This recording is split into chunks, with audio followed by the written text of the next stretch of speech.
This is Got the Fix It Guide. Today we're working on a GE washing machine where the dial is not working. When you push it in to try to change the cycle, nothing happens. It's because of a part is stripped. So we're going to take needle nose pliers.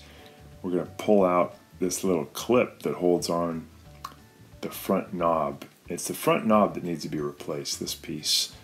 So we're going to get a new one, and the new one will have new little plastic teeth on it that will engage and turn it.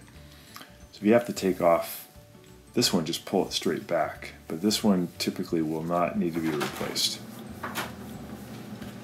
So these little teeth just wear out and not super well made, so you might have to replace it after 4 or 5 years. So I'm putting a new clip, or the same clip, into the new knob. Just has little slots that goes in, seated all the way in, and just like that, and then just push it on the little knob. It's kind of like a cam. It'll lock it into position, and you're done.